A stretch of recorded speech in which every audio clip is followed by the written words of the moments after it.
gracias. Me da muchísimo gusto que hayan aceptado nueva vez esta invitación a este encuentro. Hoy vamos a hablar de derecho laboral, vamos a hablar un poco de política, vamos a sostener un diálogo, pudiéramos hablar de que familiar, porque nos va a hacer el favor de acompañarnos una persona que el país entero lo quiere y en el caso particular yo con él siento que he ganado un amigo desde el momento en que toqué sus puertas para decirle yo necesito que estemos juntos en la televisión.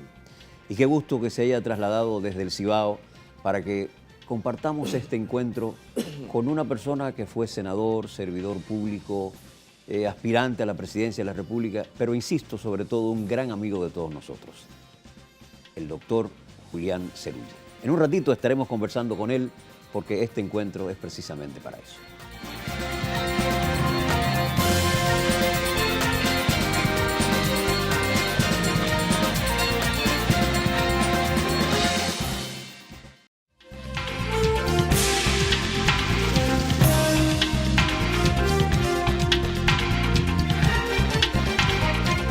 Lo sentí tan cerca de la gente que le coloqué una función a la que él aspiró, pero pienso que todo Santiago entendía que él debía ser su senador. Estuvo tan cerca de lograrlo que yo incurrí en un pequeño lapsus en el momento en que lo presentaba. Él fue candidato a la senaduría, pero lo sentimos como el senador de Santiago porque la gente realmente así lo vivió y lo sintió. Vamos a dar la bienvenida a Ángel Julián Zerulla Ramia. Placer, Renito. Pienso que no puedo tratarte de usted porque si te trato de usted estoy rompiendo una amistad Julián, que tiene consolidado un espacio. No hay nada mejor que decir Julián. Buenas noches. Yo quiero que hablemos un poco de tus primeros años en Cotuí. ¿Qué recuerdas? ¿Qué enseñanza te dio Cotuí? Y si desde Cotuí ya traías la intención de ser abogado y político. Fíjate, a la edad de 3 años, mis padres se trasladaron desde San Francisco de Macorís a Fantino, llamada La Piña de Cotuí. Eso forma parte de la provincia Juan Sánchez Ramírez. Yo recuerdo, podría decirte todo, no se me escapa nada, porque allí está mi patria. La patria es el pequeño terruño donde tú vives, donde tú te desenvuelves, donde están los amigos con quienes tú correteas. Están las fincas donde tú vas a buscar el mango, donde está el río. Esa es la patria en sí. Y ahí están todos los recuerdos de una infancia y de una adolescencia. Fíjate que cuando llegamos y vivíamos detrás del mostrador de lo que era una pulpería que tenía un árabe que fue quien llevó a mi padre. Y aquello era un almacén, era con humeadora. Se cocinaba en el patio 3 piedras para hacer el fogón. Y eso, mi madre era una mujer que había nacido en la cuna del dinero, pero recorrió un camino siguiendo un amor. ¿Libanesa? Sí, siguiendo un amor. Entonces, las otras noches te voy a hacer una anécdota, me acosté tarde, y ¿sabe qué me llegó a la mente? Hice un recuento de los rostros de amigos, de padres y amigos que ya han muerto. ¿Ve qué cosa tan extraña? Sí, pero bueno. Y no es más que la expresión del amor a ese pasado, a ese terreno. ¿Y a qué tiempo saliste entonces de ese...? Allí vivimos 19 años. Ahí hiciste la secundaria. ¿Lograste estudiar ahí? No, allí duré hasta el 2.º año de la primaria. El 3.er año me fui al Santo Cerro, a un colegio dirigido por los jesuitas. Duré desde los 8 hasta los 16, duré interno. Ahí hice el 1.er año del bachillerato, pero viajando desde el Santo Cerro a La Vega, a la escuela pública, a la normal. Ya el 2.º, el 3.er y 4.º año, entonces a mi tierra de nacimiento, lo hice en la Ercilia Pepín de San Francisco de Macorís. Ahí empecé a sentir los balbuceos de la vida política, momentos difíciles, de luchas en la escuela del bachillerato. Era en la época del balaguerismo. Exacto. Entonces era la época donde eran los grandes mítines de Unión Cívica Nacional Patriótica, ya los grandes discursos o los mensajes, más que discurso, el diálogo de Juan Bosch con su pueblo. ¿Siempre entendiste que la esencia de la política nacional estaba en los ideales de Juan Bosch? ¿Siempre lo entendiste? ¿O hubo alguien que te motivó previo a la motivación de estar al lado de Juan Bosch? Bueno, mi padre, sin ser un activista político, pero tenía conciencia, conversaba con sus hijos. Nos dábamos cuenta cómo oía las emisoras de Cuba, cuando Fidel así, en silencio, y después de la muerte de Trujillo ya había un diálogo más fluido. Entonces la presencia de mis dos hermanos, de los dos hermanos que me siguen, influía mucho. Ya Jaffe tenía una concepción a su corta edad, José se fue labrando un concepto ideológico también profundo, y después observaba a mis hermanos menores, de Rafaelito, Gilberto, Cifredo, que ya pasaron a la UAS. Todo aquello influía también. ¿Y tú dónde hiciste la carrera de Derecho? ¿Cuándo se prende el bombillito, la chispa de que, bueno, yo quiero ser abogado? Desde esta plataforma yo me voy a hacer un político. Muy pequeño. En mi pueblo, en mi campo, había un señor que llamado, le decían Lara, era un poco anormal. Entonces, en una pequeña habitación depositaban todos los papeles del ayuntamiento, y allí yo pasaba horas con él, cotejando los papeles, y ya yo decía que iba a ser abogado. La vida de los campesinos influyó mucho en mí. El ver hombres y mujeres que a los 35 años ya estaban llenos de arrugas. Ver que todo lo que nos rodeaba a nosotros eran como chozas, con pisos de tierra. Ver el dolor. Y los hombres con un colín en la mano, porque apenas descalzo. La forma de vivir, eso iba influyendo en mi persona. Eso me fue involucrando. Cuando papá compraba, por ejemplo, cacao, café, maíz, nos mantenía en un contacto muy directo, porque nos llevaba allá al almacén a trabajar, a poder entrar en contacto con los campesinos que le vendían los productos. Y eso nos permitía también conocerle. Entonces, Julián, ¿te gradúas de abogado aquí en Santo Domingo? En Santiago. ¿En dónde? ¿En Pucamaima? Sí. Ya ustedes ya residían en Santo Domingo. Lo que influyó en mi vida, lo que provocó un antes y un después, fue cuando yo fui a la Sorbona de París. Aquel muchacho del campo, en aquella gran urbe, y era el momento donde París era el puente. Pero ya fuiste como abogado. Ya fui graduado. Fuiste a hacer una especialidad. Pero no tenía una toma de conciencia definida. Pero fuiste a hacer una especialidad. Sí. ¿En qué? En Derecho Laboral del ya. Trabajo y la Seguridad Social. Ya, de eso vamos a hablar ahorita, pero por eso quise hablar un poco de toda esta parte. Entonces, cuando llegas de París, ya entonces viene con la conciencia clara y definida de que quieres trabajar en la política. No, de darle mi servicio a los trabajadores. Perfecto. Entonces, ¿cuándo entra la política? Porque de los trabajadores vamos a hablar ahorita, tú sabes. La política entra de esta forma. Conocí a don Juan en París. Cuando don Juan en el 69, en noviembre, retornó al país y nos despedimos en el aeropuerto de Orly, me dice, nos encontramos en República Dominicana.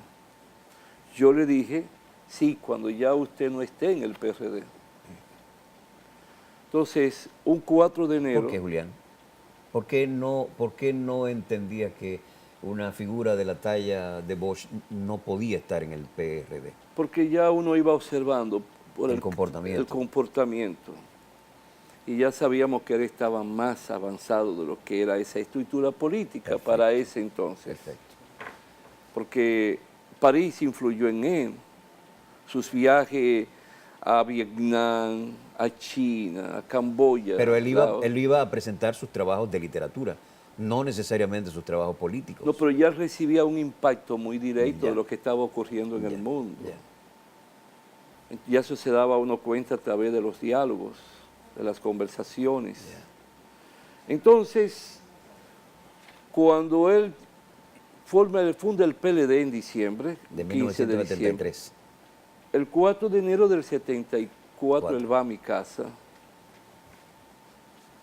Recuerdo que ese día compartieron con nosotros Salvador Jorge Blanco, Negro Veras y otras personas en casa. O sea, conversaciones no de carácter ya político. O sea, porque de origen Salvador pudo haber estado dentro de las filas del PLD. Salvador lo que hizo fue que renunció momentáneamente, pero no tomó un partido con la salida de don Juan. Ya. No puedo decir eso. Entonces, allí empezamos a conversar. Yo llegué a adherirme a ellos sin ser un circulista, sin ser militante. Transcurrió el tiempo y seguí como si fuese un militante en todo lo que podía ayudar y cooperar. Ahí empieza a esculpirse el concepto de la militancia política.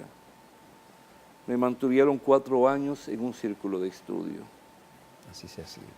Después me enteré que era él para provocar, erradicar todos esos vicios burgueses del momento, que era lo que primaba. Aquel asunto de quitar las garrapatas y todo. Bien. O sea, ahí hay otros detalles ahí. Entonces, se me enseñó a tener un concepto de humildad, no ya que en poco tiempo había comenzado a ocupar un espacio como abogado laboralista, ligado a las grandes huelgas, a los grandes movimientos, que se proyectaba hacia afuera. Agradezco el paso que tuve por el círculo de estudio. Me enseñó mucho. Después me pasaron a los círculos, a las estructuras especiales de los obreros. Con ellos compartí en un comité de base y todo eso deja ¿Cuándo huellas. pasas al comité central? Ya al poco tiempo, cuando paso, que no iba a encontrar escollo donde yo estaba, ya con los obreros era más fácil poderme subir y después bajar. Hasta tus últimos años en el PLD fuiste miembro del comité central. Sí. Ahí compartí con un grupo, con una pléyade de personas. Julián, la política que practicaban ustedes en la fundación del partido, ¿es la política que se está haciendo ahora? ¿Hay algún símil? Y digamos que si ha habido algunos cambios, tiene que cambiar porque el tiempo no es estático. No, mira, totalmente diferente. Juan Bosch nos enseñó a nosotros ser militantes, involucrados en el corazón y en el seno de las masas, compartir con la gente. Nos enseñó a aprender política, aprender historia, aprender geografía, aprender economía, aprender sociología, pero para poderla saber transmitir a un pueblo en su mayoría semi-analfabeto para esa época. Nos enseñó que no podíamos esperar que llegaran donde nosotros, sino teníamos que buscar. Por eso yo salía de noche hacia la Noriega, hacia la Ceibita, más allá de Pekín, a buscar gente, a reunirme. Cada quien era un militante, el individualismo no primaba, el yoísmo no primaba. Y aparte de eso, Julián, había una efervescencia revolucionaria, se veían frutos en el trabajo político que hizo Fidel Castro en Cuba, y ustedes a todos les despertaba ese interés por integrarse a planes similares, ¿no? Si el partido... Ustedes los PLDistas de esa época tenían una corriente de izquierda muy marcada. Si el partido surge bajo la bandera de la liberación nacional, es porque era una lucha antiimperialista. Ciertamente. Era una lucha en pos de la soberanía. Era una lucha por el autoencuentro y reencuentro de nosotros mismos como pueblo, como sociedad y como nación. Pero los tiempos han cambiado. Era para nosotros aprender a gobernar. A nosotros se nos enseñó lo que era el arte de la política, como ciencia. O sea, la política es ciencia, pero se nos enseñó el arte de cómo aplicar esa ciencia. Sí, Julián, pero hoy la lucha no debe ser antiimperialista. Pienso yo, desde mi óptica. Una cosa es que no sea antiimperialista, pero tiene también que saber defender la cultura nacional. Su soberanía. Tiene que aprender a defender su soberanía, su patrimonio. Y tiene que enseñarle a un pueblo a caminar por sí mismo, no siendo dependiente de nadie. Hoy lo que tiene que haber es una lucha y un accionar en pos de la armonía en la relación entre los pueblos, de tú a tú, de igual a igual. ¿Por qué ha cambiado tanto eso? Ha cambiado porque se ha perdido el concepto de lo que es el sentimiento colectivo y solidario. Sí, pero no hemos globalizado más, Julián. La globalización no es lo que pensamos. La globalización es para transmitir el mensaje de la lealtad y la solidaridad y la convivencia para aprender todo uno del otro. También se cuelan otras cosas en la aldea global. Claro que sí, y eso provoca miedo. Y a ir a un programa de televisión y tú poder emitir juicio de valores, corre el riesgo de que alguien venga a atacarte, ¿no? Sí, sin duda. Y a lanzar injurias, o que te llamen bocina, o que te llamen que tú eres un contrario, o que te llamen... Ya no hay un respeto, se ha perdido el respeto. Ya tú te expensas de cualquier capricho de otro. La diferencia entre la formación de los líderes de tu época, que no hace mucho tiempo, y la conformación de los líderes de hoy. En el orden político, naturalmente, porque no estamos hablando del orden empresarial. Fíjate, antes para tú, en el PLD, por ejemplo, tú llegar a ocupar una posición, era la resultante de todo un andar, de toda una formación. Por encima de todo estaba la educación, pero con toma de conciencia. Por eso Juan Bosch dijo, el día que los círculos de estudio desaparezcan, el partido perderá su razón de ser. Déjame eso ahí, que yo quiero que hablemos de eso en un ratito, pero yo también quiero que hablemos de la seguridad social y quiero que hablemos de la ley. Vine a estar a su disposición. 1692, a ver si tú entiendes como experto en asuntos laborales que hay que hacer algunas modificaciones. Señores, estamos en Encuentro, conversamos con Julián Cerrulla.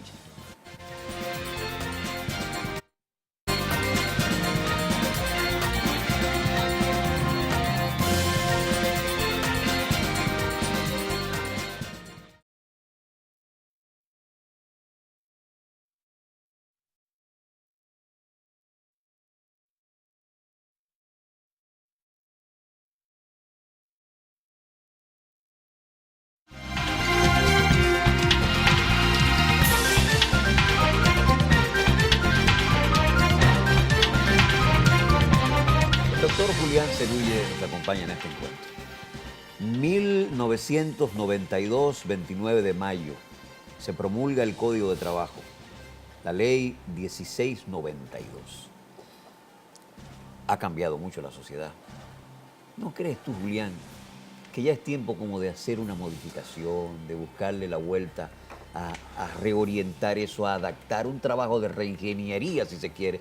Porque yo pienso que los tiempos han cambiado con la modernidad, con este asunto de qué sé yo, de los teléfonos celulares, el tipo de trabajo que ahora mismo se promueve. Entonces yo creo que hay que cambiarla. ¿O estoy equivocado? Yo te voy a contestar con algo que encontré, por cierto, en este libro que vengo leyendo por el camino. De tu hermano. De Jaffe. Maravilloso. Lo que he leído me ha encantado. El momento final. El cerebro de ayer, dice, tu cerebro de ayer no es el cerebro de hoy. Lo que tú ayer visualizaste y captaste, ya hoy tiene otra forma, otra razón de ser. Sí. Eso es dialéctico. Es dialéctico. La vida es cambiante. Nada es estático. Las leyes no son estáticas, porque las leyes son el resultado del comportamiento de la sociedad, de toda la transformación, y hoy hay una transformación tecnológica muy rápida. Hoy hay cambios muy rápidos. Tú vas ahora a cualquier país, vamos a decir Francia. Francia se encuentra con un código civil de la época de Napoleón Bonaparte. Está la esencia, pero se han ido readaptando instituciones con nuevas leyes a la luz de los cambios. Tú, por ejemplo, te encuentras que hay países que han elaborado un apéndice a su legislación laboral, implementando una nueva legislación con carácter transitorio de acuerdo a los problemas económicos, sociales que se van dando y generando en un pueblo, en una nación, mejor dicho. El Código de Trabajo, más que cualquier otra legislación, no está extraña a cambios. Por el contrario, está sometida y sujeta a cambio permanente, constante y sucesivo en el tiempo. ¿Por qué? Porque hoy más que nunca se requiere que toda la tecnología llegue a una empresa, pero está el asunto de mercado, está el asunto de coste, de producción, está todo lo que guarda relación con la competencia nacional y con el mercado internacional. Entonces tú tienes que ir reajustando esa legislación para que sea ágil, para que no se afecte una fuerza tan poderosa como es la del capital. Pero al mismo tiempo la otra fuerza que es para mí la primaria, la que tiene que es lo más fundamental, que es el capital humano. La base humana. La base humana que tiene un valor incalculable porque es la creadora de riqueza, es la forjadora de riqueza. No es el dinero como tal que llega, no es la máquina, es quienes mueven, quienes le dan todo un cerebro, quienes le dan un impacto, es el material humano. Ese material humano ya no puede ser analfabeto, ya no puede ser ni semi-analfabeto, ya no puede ser ni analfabeto funcional. Pero para nada. Tiene que ser hoy un semi-intelectual, un micro-intelectual, un mediano intelectual.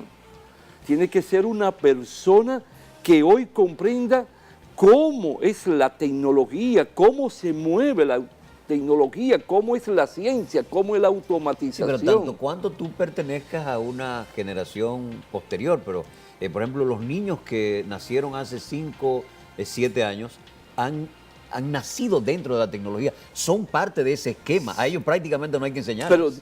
Sí, pero hay que darle conciencia entonces de lo que es el valor del estatus de estar dentro del mundo de la producción, del intercambio. Tú tienes que conocer entonces las figuras que son medulares, que aquí se han ido dejando de lado.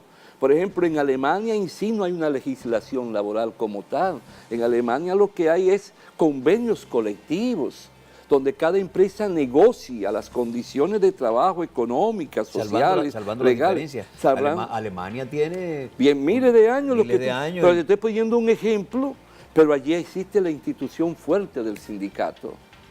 El trabajador sabe para qué es su sindicato. El trabajador sabe que esa es su segunda casa, tiene que protegerla y cómo prepararse para poder negociar. Hay un ejemplo interesante para seguir con ese asunto de los sindicatos. La Volkswagen, los ejecutivos originales de la Volkswagen en Alemania, en un momento debieron entregarle unas acciones que los hacía dueños a los obreros por todo lo que habían ganado en la empresa, y se fueron de Alemania. O sea, ahora están diseminados en Brasil, en México, en Estados Unidos. Entonces, fíjate, ¿qué es lo que te quiero decir? Tiene, por consiguiente, que surgir reformulaciones en el mundo de la legislación.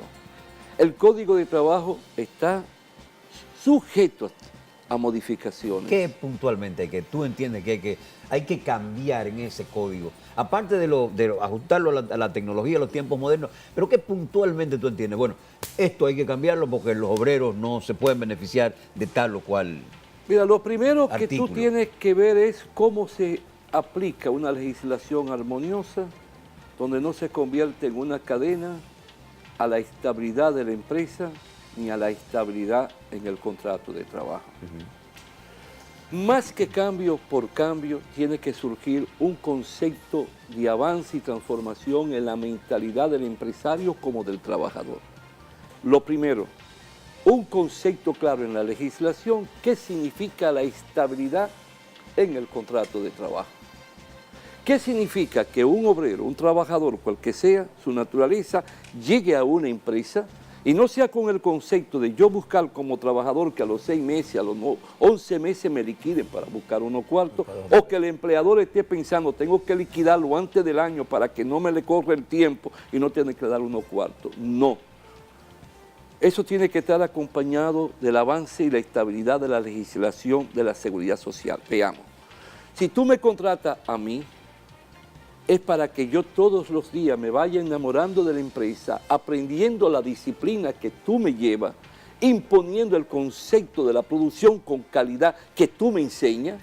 Entonces tú estás pensando, yo tengo que tomar ese trabajador que se llama Julián Cerulle para irle dando esa disciplina, esa formación en la calidad y en la producción, en la transformación, pero para que sea un hombre que dure conmigo 30 años.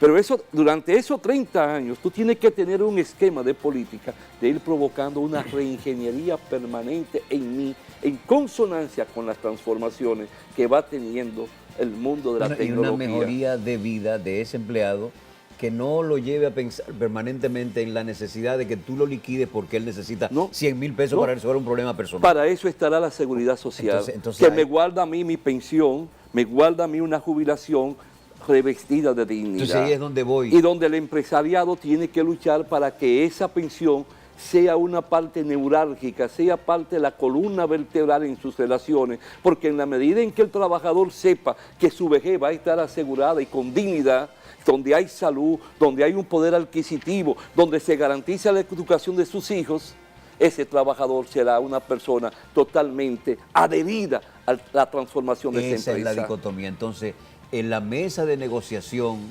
no ha podido tener ninguna conclusión porque una parte de ese empresariado entiende que hay que suspender la cesantía. Cada quien quiere cortar el pastel a su precisamente provecho personal, entonces hay que individual, y no el concepto de estabilidad y desarrollo integral. Antes de modificar esa ley que tenemos, hay que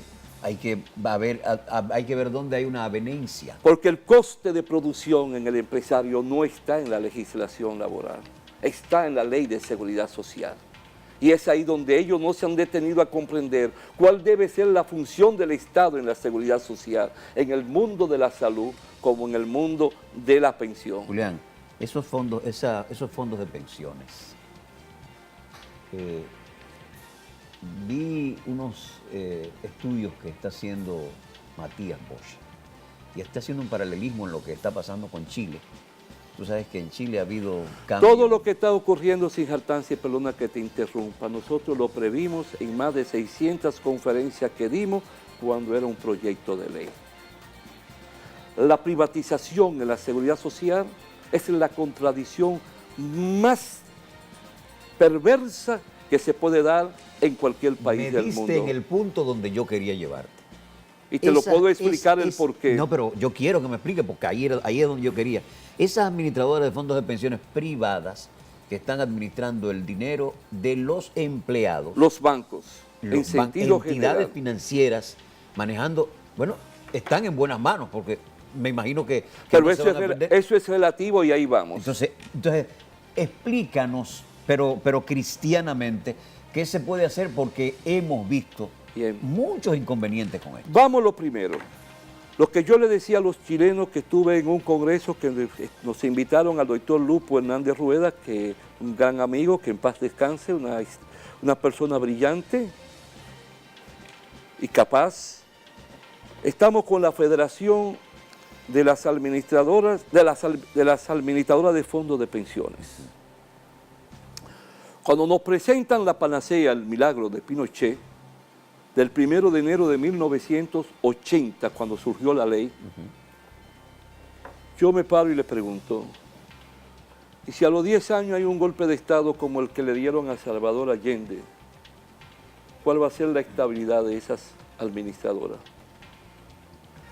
Y si a los 15 años se provoca una inflación como en la década de los años 80, donde en México un lápiz costó 2.000 pesos, O ocurre lo que pasó en Argentina, con el corralito. Con el corralito en Argentina. Sí. Entonces, ¿cuál va a ser el poder adquisitivo de un trabajador ya retirado con una pensión que no va a costar nada?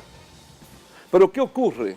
Que la ley de ustedes, como la que podrá haber en Santo Domingo, lleva consigo que si hay la quiebra de una administradora de fondos de pensiones, el Estado pasa a ser el responsable y garantizarle el salario mínimo de ley a un trabajador. Eso te lo ponía ahí. Entonces, ¿por qué yo tener que entregarle al sector privado que administre los fondos que le corresponden a los trabajadores por un aporte solidario de empresarios y trabajadores. Y un aporte, porque son los dos y un que están aporte aportando. donde el empresario está dando un 7% para los planes de pensiones, un 7% para el plan de salud, van 14, 1 punto y pico para lo que es riesgos laborales, va 15 y pico, llevando en lo que tiene que ver pensiones hasta 20 salarios mínimos y lo que es salud hasta 10 salarios, ninguna empresa puede soportarlo.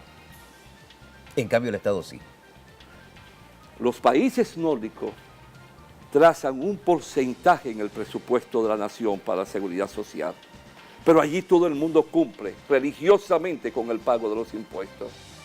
Aquí un porcentaje muy reducido cumple con el pago de los impuestos, pero allí el pueblo recibe los beneficios de esos impuestos que paga. Entonces, Julián, tenemos que crear conciencia. Aquí no es solo pensar en la modificación de un código de trabajo como tal.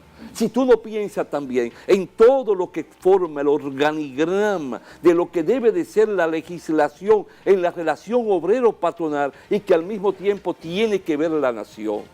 Todo debiera ser el resultado de un pacto de nación, donde las fuerzas que intervienen en la producción nacional, a través de sus legítimos representantes, con la asistencia y presencia de asesores en las diferentes áreas, sin pensar en cómo vestir la chiva a su mejor parecer, dividiéndose un pastel en base a un supuesto consenso, determinen hacia dónde debe enrumbarse el destino de la nación, con un concepto de integración, de participación, bajo el manto de lo que es el símbolo de la solidaridad y la lealtad. Yo te entiendo perfectamente, eso sería el estado ideal, pero creo que todavía nos falta un tiempo para entender que esa pudiera ser la corriente que nos llevaría a mejorar Estamos en un momento estelar para eso, estamos en un momento estelar. Perfecto, entonces vamos a quedarnos con las AFP.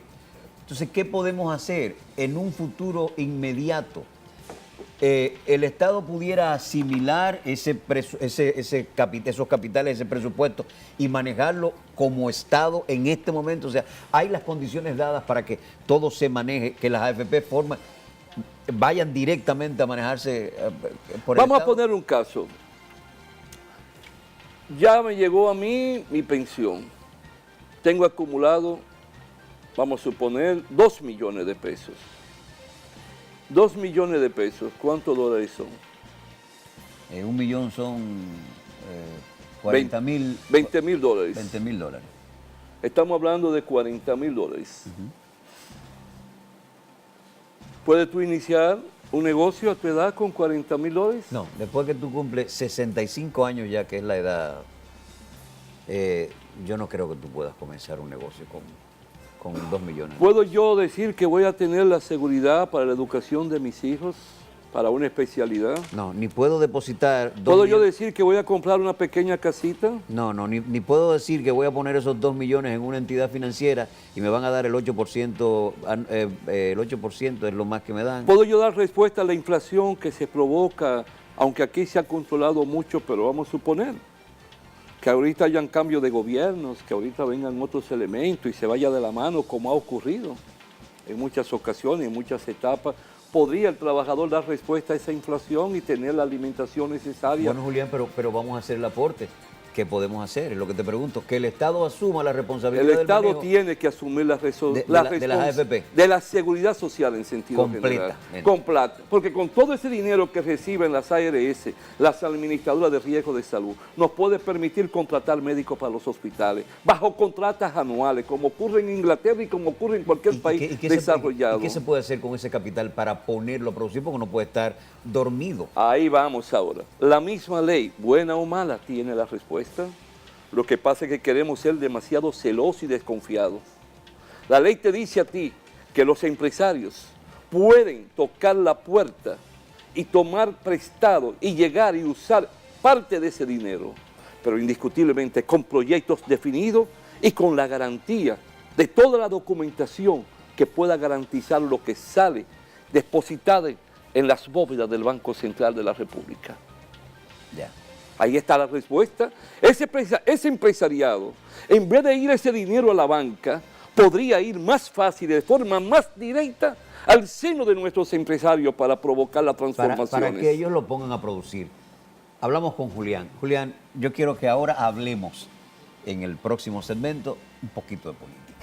Yo quiero que tú me des tu visión del gobierno. Pero nos hemos ido entendiendo No, por no, lo que pero vamos. maravillosamente. Porque no quiero venir aquí, hay que modificar esto, modificar aquello, no. Hay que hablarle al pueblo de lo que la debe de estructura. haber una armonía cuando se habla de la legislación laboral con todo lo que es el espectro económico, con lo que es el espectro social. Es un asunto en conjunto porque guarda relación con todo lo que tiene que ver el movimiento de una nación. Yo les dije que este conversatorio iba a estar ameno, pero agradablemente entretenido. Vamos a volver en un ratito con el doctor Julián Servín.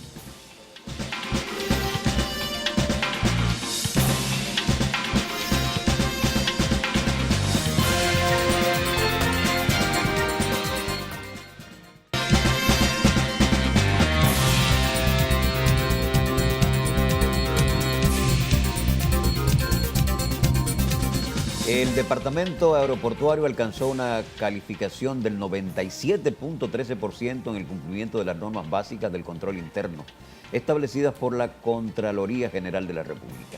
Es la primera vez en sus casi 40 años que la institución alcanza esta valoración que se ajustan al cumplimiento de la Ley 1007.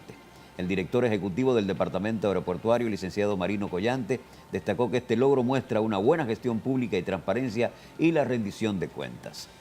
La entidad aeroportuaria alcanzó el 100% en la evaluación de los componentes ambiente de control y actividades de control, el 96.55% en lo referente a la valoración y administración de riesgo, 95.35% en la información y comunicación y el 93.75% en el componente del monitoreo y evaluación. Con la obtención de esta calificación, el Departamento Aeroportuario afianza la aplicación de sus valores de transparencia, seguridad y caridad, integridad, rendición de cuentas y el uso correcto de los recursos públicos. Un abrazo a nuestro gran amigo, el licenciado Marino Collante, un gran munícipe de la ciudad de Santiago de los Caballeros y amigo sobre todo. Julián, yo quiero que tú en estos últimos minutos ya estamos Pero déjame cortando. decirte algo para pasar. La seguridad social es la columna vertebral para la paz, la estabilidad y el desarrollo integral de cualquier nación del mundo. Si tú fueras presidente de la República, eso fuera lo primero que tú pusieras en agenda. No tengo yo que serlo porque el presidente Danilo me da la impresión Pero que lo tiene en mente.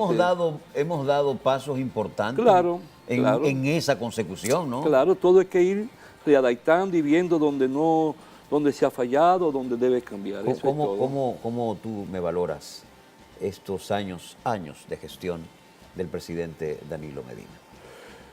Fíjate, yo no soy quien para emitir juicios de valores. Lo que me da la impresión es que tenemos un hombre, un ser humano trabajador, un ser humano con deseo de dar respuestas, un ser humano con provocar una estabilidad y en armonía entre el capital y el trabajo. Una persona que comprende que en el campo radican nuestras raíces. Una persona que tiene un concepto claro del que es la lucha a favor de los pobres, de los desposeídos. Es una persona que me da la impresión, al igual que uno, que viene del campo, de esos años de infancia, como bien hablamos al inicio, que vive en ese mundo todavía con una deuda de gratitud y de lealtad. Me luce que estamos ante una persona que sabe escuchar y una persona presta a tomar decisiones adelantándose a los acontecimientos. Julián, el PLD ha abierto posibilidades. Y también lo siento una persona que no ha recibido de su partido todo el respaldo y toda el accionar que él debe merecer. El PLD ha abierto posibilidades a jóvenes que quieren incursionar en la política, pero activamente, y quieren manejarse desde una posición de gobierno. ¿Cómo tú ves la posición, digamos, de Carlos Amarante Baret, que ha salido al ruedo y tiene un plan de gobierno, tiene un proyecto presidencial? Mira, todos los que han salido son personas de una historia ya en su partido. con corta edad, con mucha edad. Carlos lo conocí siendo un muchacho ligado a los asuntos sindicales, cuando yo iba a Moca, en las luchas sindicales de los zapateros, trabajadores. Lo observaba o escuchando, lo vi crecer allá en la provincia de España, desde diputado, senador. Carlos Desde regidor, senador. Sí, Regidor, senador. Carlos se ha convertido en un buen tribuno, tiene un discurso, tiene un sentimiento. Y esa misma conducta lleva a nosotros. Eso es un aporte. Lleva a Reinaldo, lleva a Francisco, son personas que han surgido del corazón y el Qué seno. bueno, Julián. Vamos a tener que volverte a invitar porque conversar contigo es irse. Y se nos han quedado temas aquí en el tintero. Pero qué bueno que te hayas trasladado desde el Cibao a conversar con nosotros en este encuentro. Y nos alegra mucho que hayas aceptado la invitación. Y para mí que el canal haya aprovechado el material de un provinciano como tú y que todo el pueblo vea que en cada punto de los 48.400 kilómetros hay hombres y mujeres extraordinarios. Gracias por el piropo. Señores, gracias por haber estado con nosotros en este encuentro. Gracias, Julián. ¿Y qué tipo?